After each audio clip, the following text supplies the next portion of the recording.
Competition of the Sport Bowling Challenge. I am Jan Schmidt, along with Kathy Dorn-Lizzie is our expert analyst for the event, and Darlene Baker, WIBC Director and member of the Equipment Specs Committee, is here as our expert on sport bowling. Welcome, Darlene. Thank you. Cara Honeychurch is stepping up quickly to start the match. And as she's beginning here, Darlene, give us what the major emphasis of sport bowling is. The major emphasis of sport bowling is really the difference in how the lane dressing is on the lanes. It's a much more even distribution across the lanes. And so the bowlers really have to depend on their accuracy and their abilities and picking up spares more than just how strong and how powerful they can throw the ball. And Kathy, we've seen a lot of that throughout the last 2 years with sport bowling conditions, because we've bowled on a lot of sport bowling conditions. Oh, absolutely, and you'll notice that it definitely made you a better bowler. Definitely a better spare shooter because you're shooting at more spares. At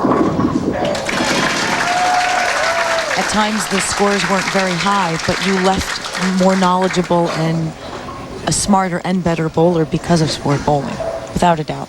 So the positioning match, it was pretty tough. Scores weren't too high for a lot of the players, but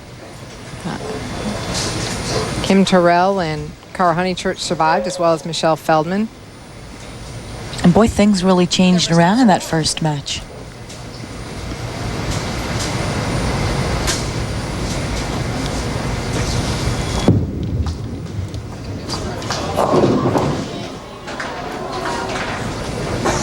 That was an interesting lead. Pins moving around.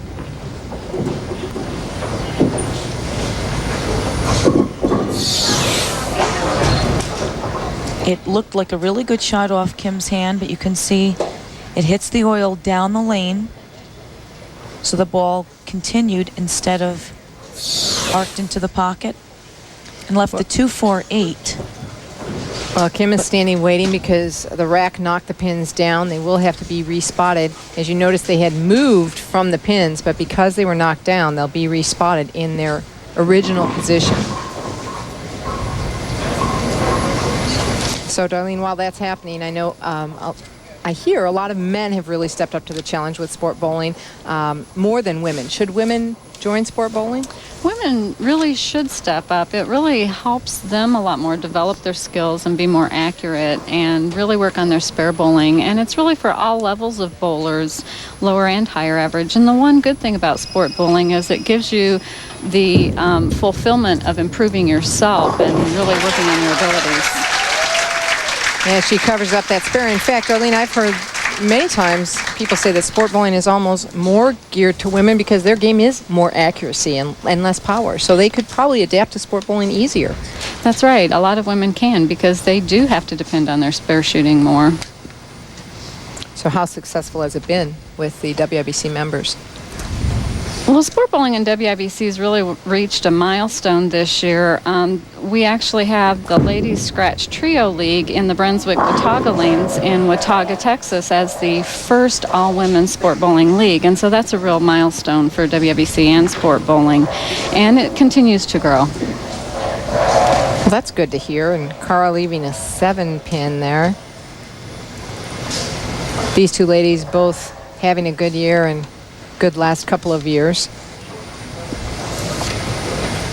I think it's more beneficial to women in a lot of ways because women keep it simple. I think so. Women keep it simple and basic because we're not power players, the majority of us. But men and women, both, it will improve your spare game 100%. So Cara stepping up in the third frame. Score still all even. Maximum score possible for both players, 280, and that on our scoreboard sponsored by Travelodge Hotels.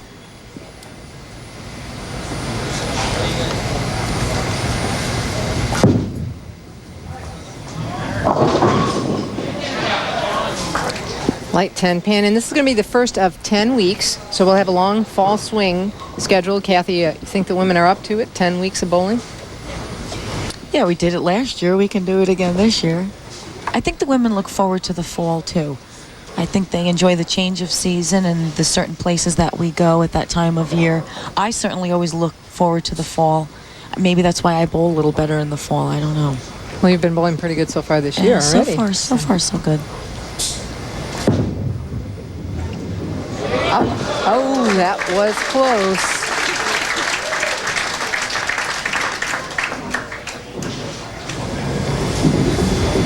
Almost missing that spare. And using a spare ball, as you have always said, Kathy, it goes where you want it to go.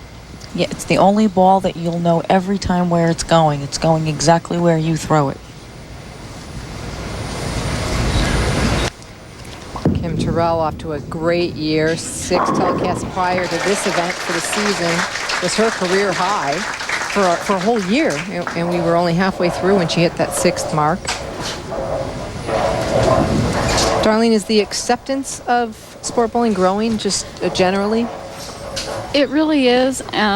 After just finishing the first year, we anticipated having 50 sport bowling leagues. We ended up with 139. So the participation the first year has really exceeded our expectations.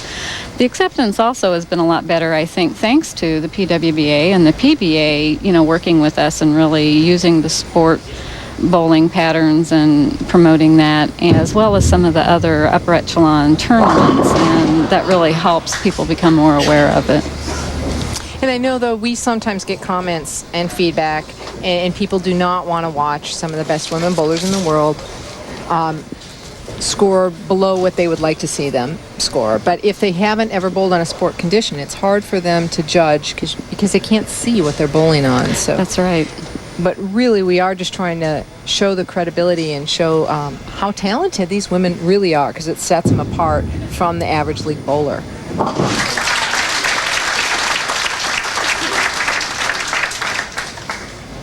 And if you can get a few sport bowling leagues in different centers in one area, the different types of surface will dictate. Some weeks you may bowl well one place, some weeks you may bowl well at another. A lot of components filter into how you're going to learn to bowl on a sport condition. So it's very important for people to understand that week to week the scores may be low, but every so often we had higher scores because we were in a different center, the weather was different. There's so many components that go into a tournament. Now, Cara got that right of target. As you can see, there's not enough hold to the left, so it really hooked to the right. That was not a very good shot for her. Leaving just the 4-pin. Easy spare for her. It's good to see Cara back on the lane. She had little trouble last swing, not feeling very well, took a week off. She withdrew from a tournament. So it's good to see her looking good and feeling better and out there bowling the challenge. Exactly. She didn't bowl the last event of the summer, so these two ladies, very close match right now. Cara Honeychurch trails by 2 pins. They have never met on television before, so it's anybody's guess. As I said, both on a very good season. Cara Honeychurch with 5 shows already. Kim-Terrell with 6 shows already, and now that's a tough spare. Makeable for the professional. Yes. Now that one she seemed to keep out to the left more. It actually looked like a better shot when she let it go. But you can see it's a tougher condition. She leaves the washout. But this is makeable. Cara is an excellent spare shooter.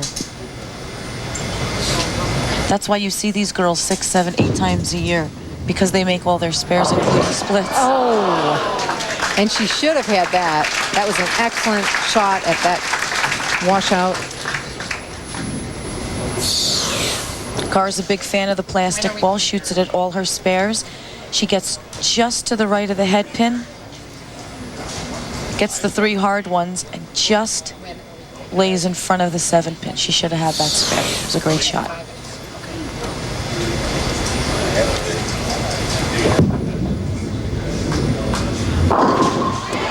Crossing over, and a few of those breaks in our opening game, the positioning round, right before we came on air, a few of those breaks happened throughout that game as well. Right now, Kim-Terrell, though, 3 strikes on lane 14. And 2 of them have been Brooklyn. The last 2 have been Brooklyn. And she Brooklyned to have a 3-bagger to get her here, practically. It was a key shot.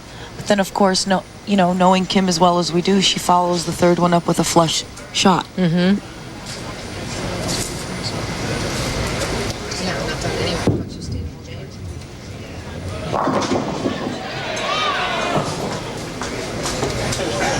And of course, now in the pocket leaves the 10 pin. But that's so Kim. She can throw a bad shot and then get right back up and pretend that bad shot never happened, and she throws one just crisp and clean. But you can see the oil is carrying down. Takes her ball a little longer to recover. That's why she left the 10 pin.